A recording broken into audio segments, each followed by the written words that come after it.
नमस्कार, मैं हूं शिवेंद्र श्रीवास्तव और आप देख रहे हैं श्रेष्ठ भारत। आपने दुनिया में विमान अपहरण यानी कि हाईजैकिंग की बहुत सारी घटनाएं सुनी होंगी। ऐसी घटनाएं जिनमें सरकारों को झुकना पड़ गया, ऐसी घटनाएं जिसमें किडनैपर्स ने, हाईजैकर्स ने अंदर बैठे हुए तमाम लोगों को ही मार दिया। ऐसी भी घटनाएं जिसमें प्लेन लेकर के कई दिनों तक वो गायब रहे और उसके बाद वो गिरफ्तार हुए। कई घटनाएं ऐसी भी हुई जिसमें सरकार गिराने के लिए, सरकार को झुकाने के लिए भी किडनैपिंग की गई, हाईजैकिंग की गई। लेकिन हर घटना में आमतौर पर ये पता होता है कि आखिरकार हाईजैकर कौन है, आखिरकार उनका उद्देश्य क्या है और कहाँ से वो ताल्लुक रखते हैं। आपने कभी ऐसी कोई घटना नहीं सुनी होगी जिसमें ना हाईजैकर के बारे में पता चले, ना हाईजैकर कहाँ गया पता चले, उसका उद्देश्य था क्या ये भी ना पता चले और वो हवा में गायब हो जाए। आज हम जिस कहानी की बात कर रहे हैं, जिस किस्से की बात कर रहे हैं, जिस घटना की बात कर रहे हैं, उसमें कुछ ऐसा ही हुआ। ऐसा जो आज भी पहले बना हुआ है, ऐसा जिसमें FBI जैसी एजेंसी साल दर साल उस शख्स को ढूंढती रही लेकिन कुछ भी पता नहीं चल पाया। इतनी सिंपल और सरल साजिश, जिस साजिश को कोई भी चाहता तो तोड़ सकता था, सरकार चाहती तो उसे रोक सकती थी, बाद में रोकने की कोशिश भी हुई, तमाम प्लानिंग भी की गई, लेकिन हैरानी इस बात की कि न तो उसको रोका जा सका, न तो उसका पीछा किया जा सका और न ही आज तक उसको पकड़ा जा सका।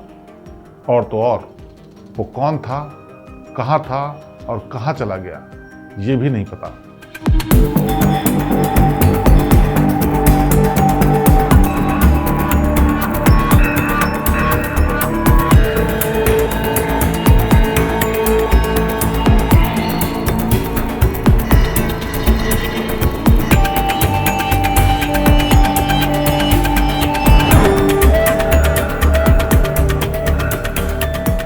ये बात है 24 नवंबर 1971 की। अमेरिका के एक एयरपोर्ट पर एक शख्स पहुंचता है और अपने लिए टिकट बुक करने की बात करता है।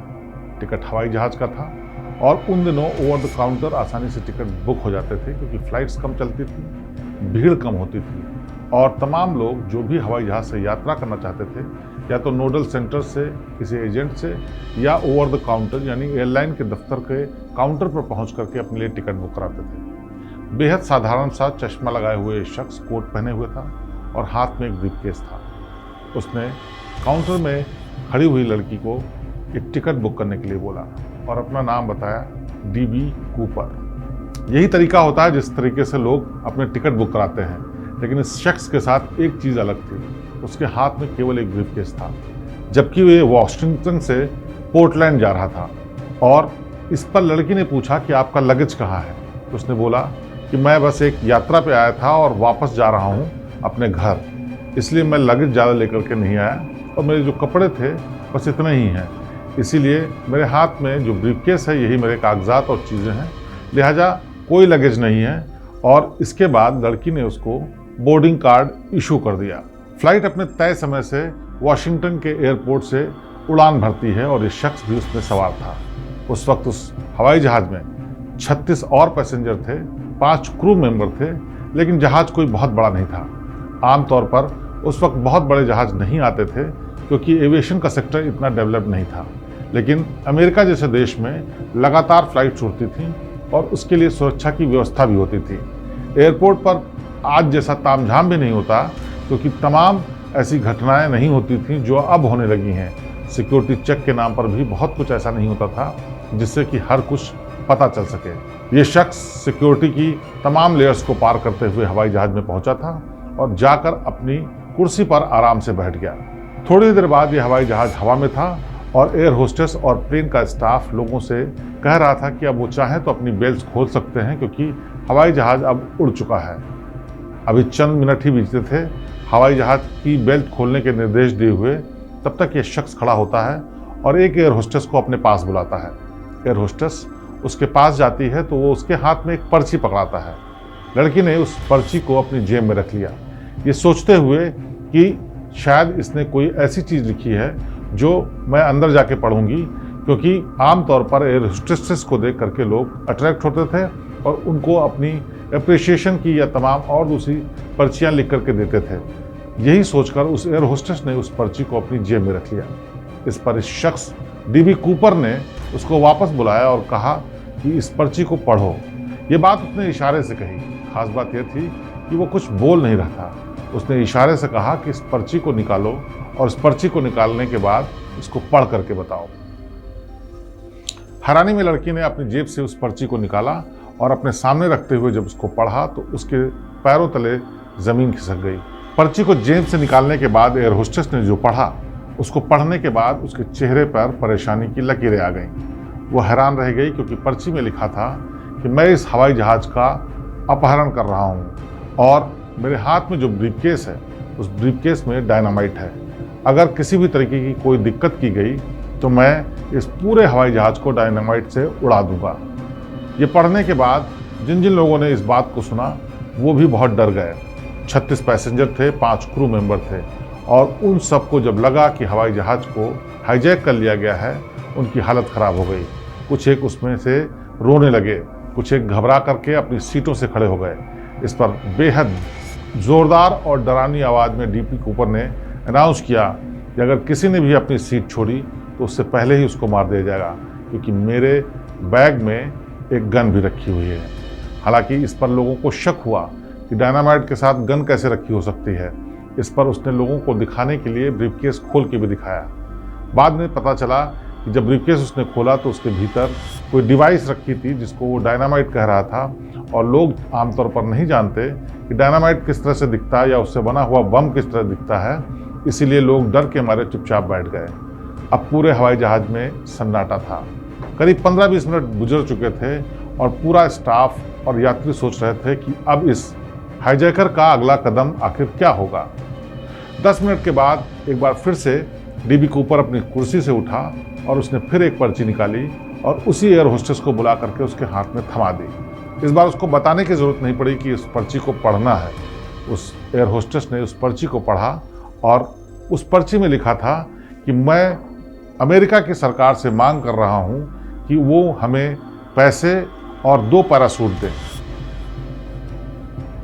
उस पर्ची को जब एयर होस्टेस ने लिखा तो उसमें बेहद हैरान करने वाली मांगें लिखी हुई थीं।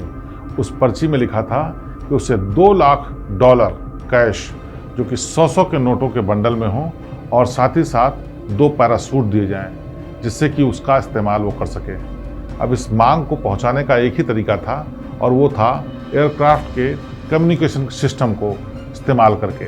इसके बाद डीबी कूपर क्रू मेंबर्स को कह करके कॉकपिट में बैठे हुए पायलट को बुलाता है और उनमें से एक पायलट को बोलता है कि वो इसको कम्युनिकेट करे सरकार को।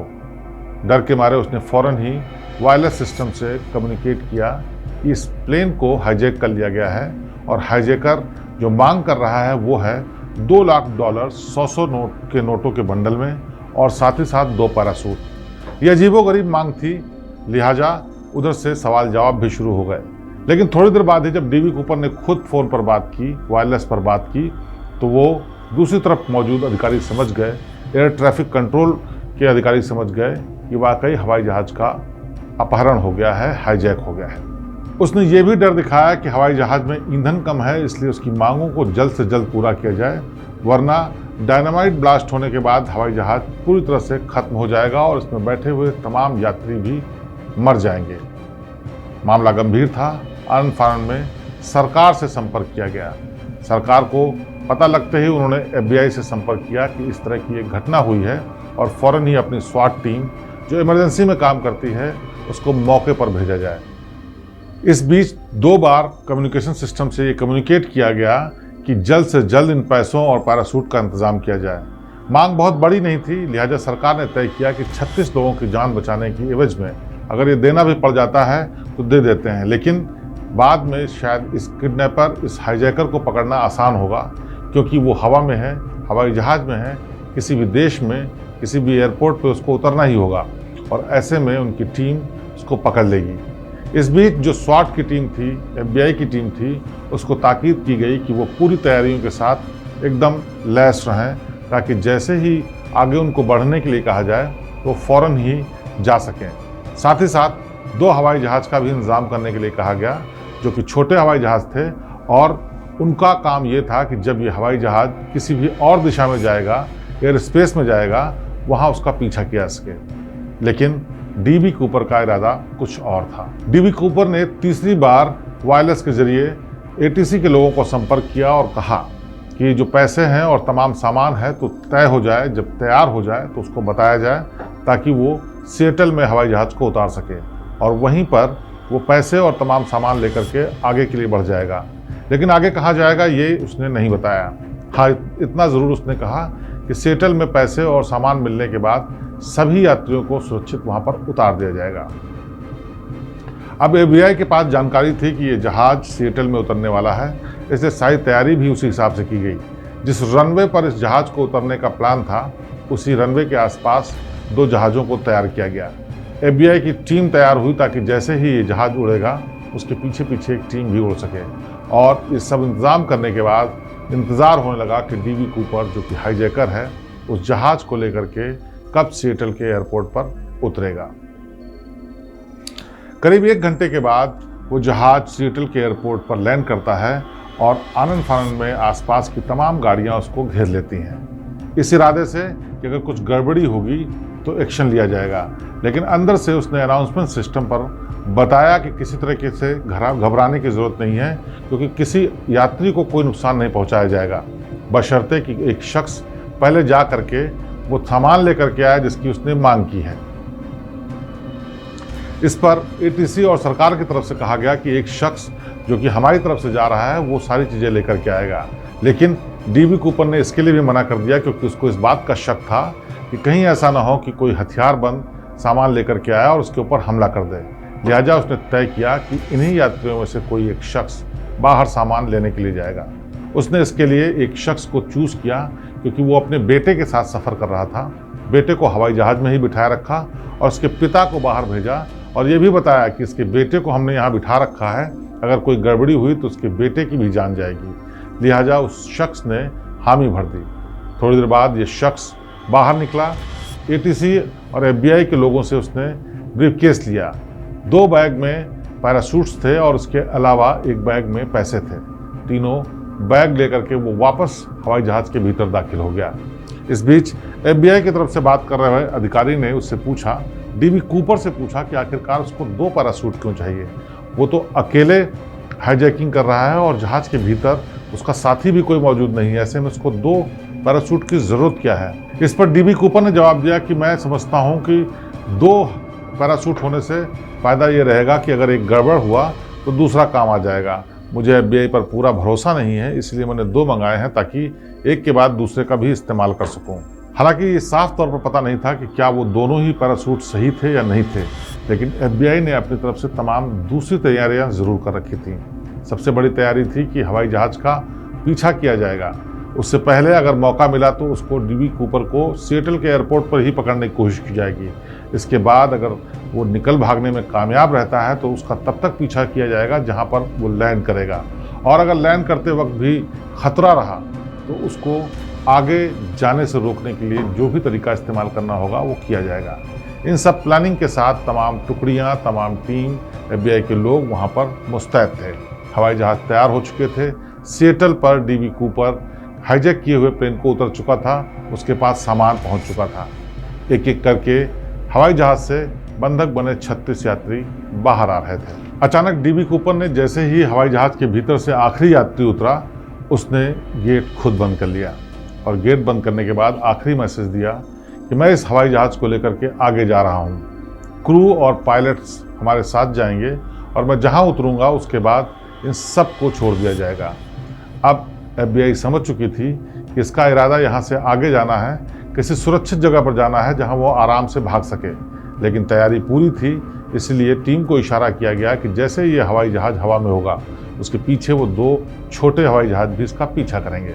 थोड़ी देर बाद हाईजैक किया हुआ प्लेन 5 क्रू मेंबर और डीबी कूपर के साथ हवा में एक बार फिर से था। अब इस बार डेस्टिनेशन था मैक्सिको। सिएटल से मैक्सिको की तरफ जाते वक्त ऐसा रास्ता है जिसमें समुद्र भी पड़ता है, जंगल भी पड़ता है, पहाड़ भी पड़ते हैं और ऐसे दुर्गम रास्ते भी पड़ते हैं जहां पर आमतौर पर लोग नहीं जानते, और उन जगहों के बारे में कैसे पहुंचा जाए ये भी नहीं जानते। एफबीआई समझ रही थी कि शायद डीबी कूपर इन्हीं ऐसी जगहों पर कहीं उतरने का प्लान कर रहा है, क्योंकि उसने पैराशूट मंगाए हैं, जाहिर सी बात है वो हवा में ही छलांग लगाएगा। इसीलिए पीछा कर रहे दोनों प्लेन्स को दूरबीन के साथ मुस्तैद किया गया था ताकि वो हवा से ही नज़र रख सकें कि आखिरकार ये कहाँ उतरेगा। और जैसे ही वो कूदता है, छलांग लगाता है, टीम को बताया जाएगा और उसके लिए सर्च अभियान शुरू कर दिया जाएगा। अब मैक्सिको के लिए उड़ान भरे हुए भी आधा घंटे से ज़्यादा का वक्त बीत चुका था, लेकिन हवाई जहाज़ हवा में था। क्रू मेंबर से किसी भी तरीके की कोई बात नहीं पता चल रही थी और थोड़ी देर बाद वो हवाई जहाज़ मैक्सिको में लैंड कर गया। अब एफबीआई को पूरी तरीके से इस बात की तसल्ली थी कि ये शख्स डीबी कूपर यहाँ पर मैक्सिको में पकड़ लिया जाएगा, क्योंकि वहाँ की सरकार से पहले ही बात कर चुके थे, प्रशासन पहले से ही मुस्तैद था और वहाँ पर भी टुकड़ियाँ मौजूद थीं जो कि डीबी कूपर को पकड़ने के लिए तैयार बैठी थीं। थोड़ी देर बाद जब हवाई जहाज़ के पहिए रुके, गेट खुला, तो एक एक करके उसके भीतर से क्रू मेंबर्स बाहर आना शुरू हुए और बाहर खड़ी हुई टीम इस बात का इंतजार कर रही थी कि डीबी कूपर जैसे ही आएगा या तो उसको पकड़ लिया जाएगा या फिर उसका एनकाउंटर कर दिया जाएगा। लेकिन हैरानी की बात, क्रू मेंबर्स के निकलने के बाद उसमें से डीबी कूपर नहीं निकला। कुछ देर इंतजार किया गया, उसके बाद क्रू मेंबर्स से डीबी कूपर्स के बारे में पूछा गया तो पता चला कि डीबी कूपर ने रास्ते में ही छलांग लगा दी है। पूरा सिलसिलेवार बात पता चलने के बाद एफबीआई हैरान रह गई। दरअसल क्रू मेंबर्स ने बताया कि डीबी कूपर ने सिएटल से उड़ान भरने के कुछ देर बाद ही कहा कि पीछे का दरवाज़ा खोल दिया जाए। उस वक्त हवाई जहाज़ में पीछे भी एक दरवाज़ा हुआ करता था जो कि इमरजेंसी लैंडिंग के लिए इस्तेमाल होता था और उसी दरवाजे को खुला करके डीबी कूपर ने पैराशूट्स और पैसे के साथ छलांग लगा दी थी। लेकिन हैरानी की बात यह थी कि डीबी कूपर की छलांग लगाने की बात ना तो एफबीआई समझ पाई, ना उसके पीछे आ रहे हवाई जहाज़ों को दिखा और ना ही कहीं और पता चली। अब हैरानी में एफबीआई की टीम ने रुख किया उस रूट की तरफ जहां पर भी डीबी कूपर कूद सकता था। इन क्रू मेंबर्स को सुरक्षित जगहों पर ले जाया गया और वहां पर इनसे पूछताछ शुरू की गई। हवाई जहाज़ की गहन पड़ताल शुरू हुई ताकि उसके फिंगरप्रिंट्स और तमाम दूसरे सबूतों के आधार पर पता किया सके कि आखिरकार डीबी कूपर का इतिहास क्या है। कई जगह से तमाम यात्रियों के फिंगरप्रिंट्स मिले, उनमें से एक डीबी कूपर का भी फिंगरप्रिंट मिला, लेकिन तमाम कोशिशों के बाद उसके बारे में कुछ भी नहीं पता चल पाया। ये नहीं पता चल पाया कि वॉशिंगटन से जब उसने पोर्टलैंड के लिए उड़ान भरी तो आखिरकार वो कहाँ से आया था, उसका घर कहाँ था, वो कहाँ रहता था। पहचान के लिए जो कागजात उसने दिखाए थे वो भी सब फर्जी निकले, वो कहाँ से बनवाए गए थे ये भी पता नहीं लगा। एफबीआई की टीम उसको तलाश कर रही थी और उसके बारे में पता कर रही थी, लेकिन कहीं से कोई सिरा नहीं मिल रहा था। दिन गुजरते जा रहे थे, सर्च की टीम जंगल में, पहाड़ में और इसके अलावा जो बीच था, जो समंदर था, वहाँ पर भी तलाश कर रही थी कि आखिरकार जब कोई शख्स पैराशूट लेकर कूदा होगा तो कहीं तो गिरा होगा, कहीं तो गया होगा और किसी ने तो देखा होगा। करीब 5000 लोगों से 1.5 साल तक पूछताछ चलती रही, लेकिन किसी ने भी डीबी कूपर को न तो उड़ते देखा, न गिरते देखा, न कहीं जाते देखा। ये तलाश चल ही रही थी और सरकार की किरकिरी हो रही थी क्योंकि एफबीआई जैसी टीम फेल हो रही थी। एयरलाइंस के मालिक लगातार दबाव बना रहे थे कि एफबीआई कैसे फेल हो सकती है, सरकार पर सवाल उठा रहे थे। कई टीम तलाश कर रही थी लेकिन उसका कुछ भी पता नहीं चल रहा था। सर्च टीम जंगलों में कई दिनों तक पड़ी रही, पहाड़ों के खाक छानती रही और समंदर के अंदर बोट से लेकर के मछुआरों से बात करती रही, लेकिन कहीं से भी ये नहीं पता चल रहा था कि आखिर डीबी कूपर कहाँ चला गया। ये खबरें मीडिया में भी बहुत आना शुरू हो गई क्योंकि उस वक्त अखबार ज़्यादा आता था, टेलीविज़न बहुत कम था। 1970 के दशक में इलेक्ट्रॉनिक मीडिया इतना स्ट्रांग नहीं था, लेकिन जिस तरह से खबर फैल रही थी, सरकार की बदनामी हो रही थी कि आखिरकार 36 लोगों को बचाने के लिए जो कदम उठाया गया, जो उनकी जान खतरे में पड़ी, उसके बाद वो शख्स कहाँ गायब हो गया जिसने हाईजैकिंग की थी। हाईजैकिंग दूर, उस शख्स के बारे में कुछ भी नहीं पता चल रहा था। डीबी कूपर भी उसका असली नाम था ये भी नहीं पता चल रहा था। एफबीआई की टीम लगातार काम कर रही थी। इसके लिए सीआईए की भी मदद ली गई। उन्होंने अपने इंटेलिजेंस नेटवर्क को खंगालने की कोशिश की कि शायद किसी को कुछ भी सुराग मिल जाए, लेकिन कहीं से कुछ भी नहीं पता चल रहा था। कई साल बीत जाने के बाद इस पूरे मामले को ठंडे बस्ते में डाल दिया गया, लेकिन सरकार ने लोगों का मुंह बंद करने के लिए एक रास्ता अपनाया जिसमें उन्होंने कहा कि इसके लिए परमानेंट एक टीम बना दी जाएगी जो कि लगातार डीबी कूपर की तब तक जांच करती रहेगी, खोजबीन करती रहेगी जब तक कि वो मिल नहीं जाता और इस हाईजैकिंग का रहस्य नहीं खुल जाता। हालांकि इस घटना के 52 साल गुजर चुके हैं, लेकिन डीबी कूपर का आज तक कुछ नहीं पता चला। साल 2022 में एक बड़ी कामयाबी एफबीआई को मिली। साल 2022 में एफबीआई को एक बड़ी कामयाबी मिली।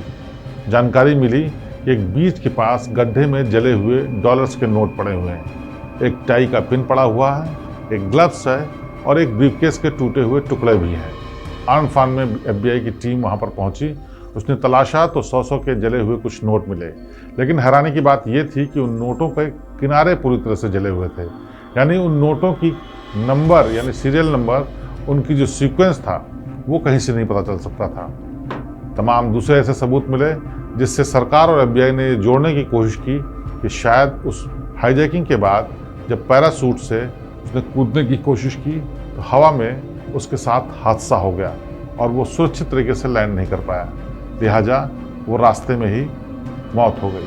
ये थ्योरी समझते ही एफबीआई ने इस पर प्रेस कॉन्फ्रेंस की और लोगों को बताया कि डीबी कूपर जिस वक्त हाईजैकिंग करके पैराशूट से कूद रहा था तो उन्होंने अपनी कारीगरी बताने के लिए ये भी बताया कि हमने उनको पैराशूट ऐसा दिया था जिसमें छेद थे, और जैसे ही डीबी कूपर वहाँ से कूदा उसकी गिरने की वजह से मौत हो गई और डीबी कूपर तभी खत्म हो गया था। लेकिन एक सीक्रेट ऑपरेशन था, इसीलिए हमने अब तक छुपाए रखा था। एफबीआई की ये मनगढ़ंत कहानी बहुत जल्दी खुल भी गई। दरअसल किसी ने सवाल कर लिया कि अगर डीबी कूपर पैराशूट से गिरने से मर गया था तो उसके नोटों के बंडल जो कि जले हुए मिले वो जले कैसे। एयरक्राफ्ट का कोई भी एक्सीडेंट नहीं हुआ, कहीं कोई आग नहीं लगी, ऐसे में जो नोटों की गड्डियां थीं उनमें कैसे आग लगी। आखिरकार गड्ढे के अंदर अगर नोटों की गड्डियां मिली तो ब्रीफकेस क्यों नहीं मिला। ऐसे तमाम सवाल किए गए जिससे साफ हो गया कि एफबीआई दबाव को कम करने के लिए, अपनी इज्जत बचाने के लिए, साख बचाने के लिए ऐसा कर रही है। आखिरकार कुछ दिन बाद जब इस पर छीछालेदर सरकार की हो गई, बहुत सवाल उठने लगे, तो सरकार के हवाले से यह साफ किया गया कि हम बहुत शर्मिंदा हैं कि एफबीआई की टीम इतने सालों के बाद भी उसके बारे में कुछ नहीं पता कर पाई, लेकिन हमारी कोशिश जारी रहेगी। यानी कि उन्होंने मान लिया कि डीबी कूपर जो कि हवा में हाईजैक करने के लिए गया था, वो हवा में ही पैसे लेके गायब हो गया और उसका कुछ भी पता दुनिया की सबसे मजबूत कही जाने वाली CIA और एफबीआई भी नहीं कर पाई। तो अमेरिका के इतिहास की ऐसी हाईजैकिंग थी जिसके बारे में आज तक सॉल्व नहीं कर पाई एफबीआई और CIA जैसी टीम। सरकार भी हार मान ली और अब तक अमेरिका में सैकड़ों हाईजैकिंग के किस्से हो चुके हैं, लेकिन ये जितना रहस्यमयी था उतना ही उलझा हुआ केस, जिसमें न हाईजैकर के बारे में पता चला, न उसके उद्देश्य के बारे में पता चला, और वो कहाँ गायब हो गया ये भी नहीं पता चला। तो एक कहानी ऐसी भी में आज बस इतना ही। आप देखते रहिए श्रेष्ठ भारत। मुझे दीजिए इजाज़त। नमस्कार।